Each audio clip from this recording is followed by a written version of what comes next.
Durga Devi hall में खड़ी थीं। पूरे परिवार की नजरें अहाना पर टिकी थीं। अगर इस घर में रहना है तो सबके सामने माफी मांग ले, वरना मैं खुद तुझे बाहर निकाल दूंगी। अहाना जमीन पर बैठी थी, चेहरे पर आंसुओं की लकीरें, आंखों में सवाल। वो खुद से पूछ रही थी, क्या वाकई मैंने कुछ गलत किया?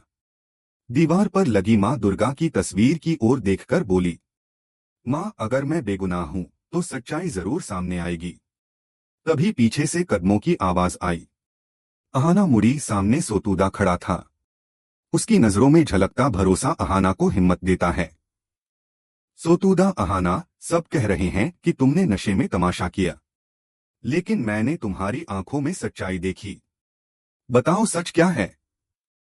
अहाना की आंखें भर आईं।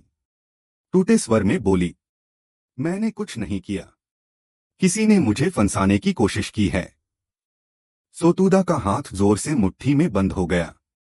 मुझे तुम पर भरोसा है अहाना, और मैं तुम्हारी मदद करूंगा। इस बार असली गुनहगार को सजा मिलेगी। अगले दिन दोनों मोहल्ले में निकलते हैं। सोतूदा कहता है, मुझे पता है इस गली में कई जगह सीसीटीवी कैमरे लगे हैं। अगर किस्मत साथ दे तो असली चेहरा वहीं से सामने आएगा। दोनों दुकानदार के पास गए और फुटेज देखने की गुजारिश की। शुरुआत में दुकानदार झिझका, लेकिन सोतूदा के आत्मविश्वास को देखकर मान गया। स्क्रीन पर जो दिखा उसे देखकर दोनों के रोंगटे खड़े हो गए। फुटेज में साफ दिख रहा था, मोहल्ले की वही लड़की जो अक्सर परेशान करती थी, भांग वाला शरबत तैयार कर रही थी और किसी को दे रही थी। अहाना की आंखें चौड़ी हो गईं, यही थी जिसने मुझे फंसाया। साथ में एक आदमी दिखाई देता है जो उसे पैसे देता है। सोतूदा ठहर कर कहता है, यह ठाकुर जी हैं, वही जो दुर्गा देवी के सबसे भरोसेमंद माने जाते थे। शाम को घर में सभा होती है। दुर्गा देवी, अर्जुन, ठाकुर जी, श्यामल और बाकी सब मौजूद थे। सोतूदा सबके सामने कहता है, आज मैं एक सच सामने लाना चाहता हूं। ठाकुर जी मुस्कुराए, सच या कोई नया ड्रामा? लेकिन जैसे ही सोतूदा वीडियो चलाता है, सबकी आंखें फटी रह जाती हैं। सन्नाटा छा गया। दुर्गा देवी के हाथ कांप गए। अर्जुन का चेहरा उतर गया। दुर्गा देवी फुसफुसाते हुए, हे भगवान, मैंने इन्हें अपना साया मानती थी। अहाना के आंसू थमते नहीं। वह कहती है, मैंने कहा था ना मां, मैंने कुछ नहीं किया। अर्जुन झुकता है, आवाज कांपती है, अहाना, मैंने तुम पर विश्वास नहीं किया। मुझसे गलती हुई, मुझे माफ कर दो। अहाना पीछे हटती है। माफी? आपने मेरे आत्मसम्मान को तोड़ दिया। विश्वास टूटना आसान नहीं है। दुर्गा देवी पास आती हैं, आंखों में आंसू। बेटा, मैं तेरी सास नहीं, तेरी मां बनना चाहती थी, लेकिन हार गई। मुझे माफ कर दो। अहाना मुस्कुराई, मां, गलती आपसे नहीं हुई, बस आपने मुझे सुना नहीं।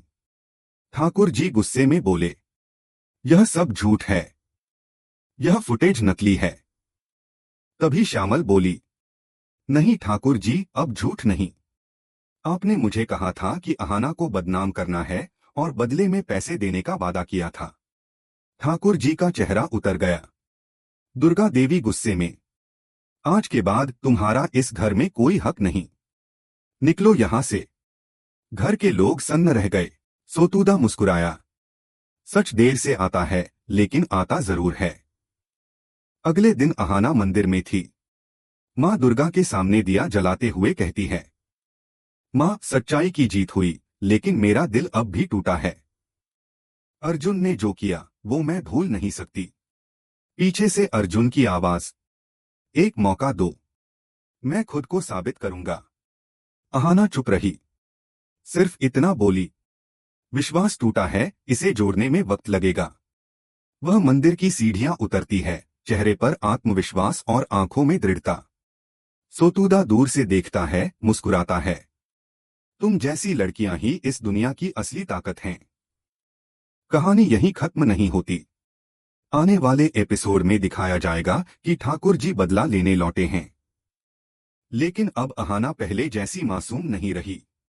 वह समझदार, मजबूत और हर चाल को मात देने के लिए तैयार है। आहना और दुर्गा देवी आज घर वालों के सामने उस सच्चाई को उजागर करने वाली थीं, जिसने इस बड़े घर की नींव हिला दी। हॉल में सन्नाटा पसरा था। पूरा परिवार जमा था। कोई आंखें झुका रहा था, कोई फुसफुसा रहा था। बीच में खड़ी आहना की आंखों में डर नहीं था, बस दर्द और सवाल थे। दुर्गा देवी ने तेज आवाज में कहा, अगर इस घर में रहना है तो सबके सामने माफी मांग ले, वरना मैं खुद तुम्हें धक्के मारकर बाहर निकाल दूंगी। अर्जुन चुप था। वह नहीं जानता था कि सच्चाई किस तरफ है। वहीं ठाकुर जी अपनी चालाक मुस्कान छिपा नहीं पा रही थीं। यह वही योजना थी जिसमें उनका प्यादा श्यामल भी शामिल था। श्यामल वही था जिसने मेले के दिन आहना को शरबत पिलाया था। वह शरबत जिसने आहना की जिंदगी बदल दी। आहना जानती थी कि उसने कभी नशा नहीं किया था। फिर उस दिन वह बेसुध कैसे हुई? सभी समझ बैठे कि आहना के कदम फिसल गए। लेकिन असलियत यह थी कि उसके कदमों के नीचे की जमीन ठाकुर जी ने खींची थी। आहना ने रात भर रोकर अपने आंसू पोंछे और खुद से कहा, अब और नहीं। अगर सच्चाई किसी को नहीं दिख रही तो मैं खुद दिखाऊंगी। अगले दिन आहना ने श्यामल पर नजर रखना शुरू की। वह उसके पीछे पीछे एक पुराने गोदाम तक पहुंची। अंधेरे में ठाकुर जी खड़ी थीं और श्यामल उनके सामने पैसे ले रहा था। आहना दीवार के पीछे छिपकर सब देख रही थी। श्यामल ने कहा, ठाकुर जी, जैसा आपने कहा था वैसा ही किया। अब पैसे दे दीजिए, वरना मैं चुप नहीं रहूंगा। ठाकुर जी ने पर्स से पैसे निकालकर उसके हाथ में रखे और कहा, यह सिर्फ शुरुआत है। चुप रहना, वरना अंजाम जानती हो। आहना ने तुरंत फोन निकाला और रिकॉर्डिंग चालू कर दी। उसका दिल जोर जोर से धड़क रहा था, लेकिन हाथ मजबूत थे। सेक्शन 2, सच का खुलासा और न्याय। तभी दुर्गा देवी वहां पहुंच गईं। उनके कानों में ठाकुर जी की हर बात पहुंच चुकी थी। उन्होंने कदम बढ़ाया और कहा, बस बहुत हुआ। अब सच सामने आएगा। कमरे में बिजली सी दौड़ गई। श्यामल कांप गया। ठाकुर जी का चेहरा उड़ गया। दुर्गा देवी ने गुस्से में कहा, जिस औरत को मैंने अपनी बहन माना, वही मेरी छोटी बहू को बदनाम कर रही थी। शर्म करो, ठाकुर जी। अगली सुबह पूरा परिवार फिर उसी हॉल में जमा हुआ। इस बार कहानी अलग थी। आहना सिर ऊंचा करके खड़ी थी, आंखों में सच्चाई लिए। दुर्गा देवी ने इशारा किया और आहना ने रिकॉर्डिंग सबके सामने प्ले कर दी। वीडियो में साफ दिखाई दे रहा था कि ठाकुर जी श्यामल को पैसे दे रही थीं और साजिश की हर बात कह रही थीं। यह देखिए, इस दिन इन्होंने जमीन बेचने के लिए नकली साइन करवाए और इस दिन पैसे ट्रांसफर किए। यह सब ठाकुर जी की योजना थी।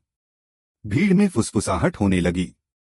ठाकुर जी ने गुस्से में कहा, यह सब झूठ है। तुमने नकली सबूत बनाए हैं। तभी एक आदमी भीड़ से आगे आया, वो था कमलेश। उसने सबके सामने कहा, नहीं ठाकुर जी, यह सब सच है। मैं आपका आदमी था, लेकिन अब सच्चाई छिपा नहीं सकता। मैंने ही यह फाइलें छिपाई थीं। पूरा माहौल जैसे थम गया। दुर्गा देवी की आंखों में गर्व और राहत दोनों थे। उन्होंने कहा, आहना, तूने वो किया जो हम में से कोई नहीं कर सका। ठाकुर जी ने आखिरी बार मुड़कर कहा, आज तुम जीत गई आहना, लेकिन याद रखना, हर जीत के बाद एक नई जंग होती है। आहना ने मुस्कुराते हुए जवाब दिया, और हर जंग जीतने के लिए सच्चाई ही काफी है। पुलिस आई और ठाकुर जी को ले गई। हवेली में सबने चैन की सांस ली। शाम को आहना बालकनी में खड़ी थी, हवा उसके चेहरे से खेल रही थी। अर्जुन पीछे से आया, बोला, आहना, अब तो मान लो मैं तुम्हारे साथ हूँ। आहना मुस्कुराई, लेकिन उसकी आंखों में एक ठहराव था। अर्जुन, रिश्ता सिर्फ नाम का नहीं होता, उसमें भरोसा चाहिए। लेकिन अब मैं अपने भरोसे खुद चलना सीख गई हूँ। दुर्गा देवी ने पीछे से कहा, बेटा, तू अब इस घर की छोटी बहू नहीं, इस घर की ढाल है। आहना ने उनके पैर छुए और बोली, माँ जी, अगर घर में सच्चाई और विश्वास रहे तो हर दीवार मंदिर बन जाती है। कैमरा ऊपर उठता है। माँ दुर्गा की मूर्ति पर दिया जल रहा है। आवाज आती है, सत्य की राह कठिन होती है, पर जो उसे चुनता है वही सच्चे अर्थों में विजयी कहलाता है। स्क्रीन पर टेक्स्ट उभरता है, अगले अध्याय में अहाना की जिंदगी का नया मोड़, जब सच्चाई बन जाएगी उसकी ताकत और उसकी पहचान। हवेली के बड़े दरवाजे के बाहर हल्की बारिश हो रही थी। अंदर अहाना मंदिर के सामने बैठी थी, आंखों से आंसू बह रहे थे। माँ दुर्गा की मूर्ति के सामने उसने दोनों हाथ जोड़कर कहा, माँ, अगर मैं निर्दोष हूँ तो सच्चाई जरूर सामने आएगी। चाहे मुझे पूरे घर से लड़ना पड़े, मैं पीछे नहीं हटूंगी। तभी पीछे से कदमों की हल्की आवाज आई। वह मुड़ी तो सामने खड़ा था सोतुदा, उसका बचपन का दोस्त और घर का पुराना नौकर, जिसकी आंखों में सच्चाई झलक रही थी। सोतुदा बोला, अहाना, सब कह रहे हैं कि तूने नशे में तमाशा किया, पर मैंने तेरी आंखों में सच देखा है। बता, क्या हुआ था उस दिन? अहाना रोते हुए बोली, सोतुदा, मैंने कुछ नहीं किया। किसी ने मुझे फंसाया है। उस दिन मेले में किसी ने मुझे कुछ पिलाया था, बस उसके बाद मुझे कुछ याद नहीं। सोतुदा की आंखें गुस्से से भर गईं, तो फिर हम असली गुनहगार को ढूंढेंगे। इस बार झूठ नहीं, सच्चाई बोलेगी। अगले दिन दोनों निकल पड़े मोहल्ले की गलियों में। सोतुदा ने कहा, इस इलाके में कई दुकानें हैं जहां सीसीटीवी कैमरे लगे हैं। अगर किस्मत ने साथ दिया तो सच वहीं मिलेगा। वे एक पान की दुकान पर पहुंचे। सोतुदा बोला, भैया, कल मेले वाले दिन की फुटेज दिखा दीजिए। दुकानदार ने पहले मना किया, लेकिन सोतुदा की सच्चाई भरी बातों से प्रभावित होकर मान गया। जैसे ही स्क्रीन पर वीडियो चला, दोनों के रोंगटे खड़े हो गए। फुटेज में साफ दिख रहा था, मोहल्ले की वही चालाक लड़की जो हमेशा दूसरों की बातें उछालती फिरती थी, वही किसी गिलास में भांग वाला शरबत मिला रही थी और किसी आदमी को दे रही थी।